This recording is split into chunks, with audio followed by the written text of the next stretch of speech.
വയനാട്ടിൽ കൈത്താങ്ങായി ഡിവൈഎഫ്ഐ. ദുരന്തത്തിൽ വീട് നഷ്ടപ്പെട്ടവർക്ക് 100 വീടുകൾ ഡിവൈഎഫ്ഐ വെച്ച് നൽകുന്നു. ഇന്ന് വൈകുന്നേരം തിരുവനന്തപുരം സെൻട്രൽ സ്റ്റേഡിയത്തിൽ വെച്ച് നടക്കുന്ന ചടങ്ങിൽ മുഖ്യമന്ത്രിക്ക് ധാരണാപത്രവും സമാഹരിച്ച തുകയും കൈമാറും.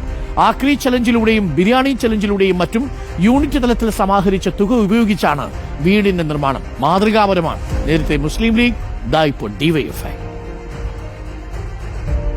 വയനാട് ദുരന്തമുണ്ടായ ആദ്യഘട്ടത്തിൽ ആദ്യ മിനിറ്റുകൾക്കകം തന്നെ ഞങ്ങളുടെ യൂത്ത് ബ്രിഗേഡിൻ്റെ പ്രവർത്തകർ അവിടെ വളരെ സജീവമായ രംഗത്തുണ്ടായിരുന്നു.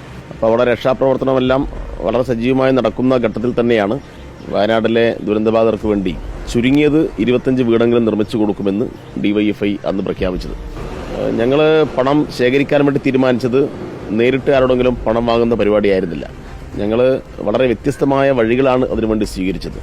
അങ്ങനെ വ്യത്യസ്തമായ വഴിയിൽ കൂടി 20,47 ലക്ഷം രൂപ സമാഹരിക്കാൻ കഴിയുകയും 25 എന്ന പ്രഖ്യാപനം 100ലേക്ക് എത്തുകയും ചെയ്തു എന്നതാണ് ഏറ്റവും അഭിമാനകരമായിട്ടുള്ള കാര്യം. ഞങ്ങൾ പണം സമാഹരിച്ച മാർഗം എന്ന് പറഞ്ഞാൽ ഞങ്ങൾ ആക്രി ശേഖരിച്ചിട്ടുണ്ട്.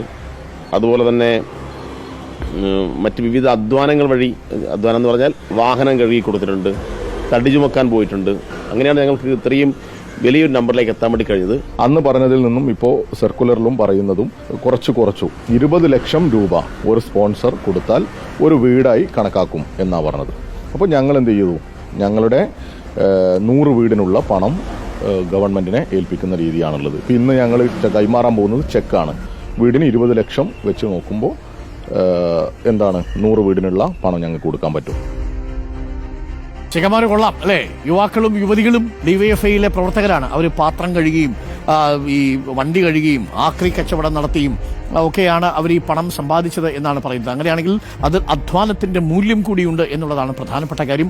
100 വീടുകളാണ് ഡിവൈഎഫ്ഐ വെച്ചു കൊടുക്കാൻ പോകുന്നത്. ശ്രദ്ധേയമായ മാതൃകാപരമായിട്ടുള്ളൊരു കാര്യം. നേരത്തെ മുസ്ലിം ലീഗും 100ഓളം വീടുകൾ, 105 വീടുകളാണെന്ന് തോന്നുന്നു, മുസ്ലിം ലീഗ് വെച്ചു കൊടുക്കാൻ പോകുന്നു. ഇപ്പോൾ ഇന്നിപ്പോൾ 20 കോടിയിലധികം രൂപയാണ് ഈ ചെറുപ്പക്കാരിറങ്ങി അങ്ങോട്ട് സമാഹരിച്ചത്. കൊള്ളാം അല്ലേ?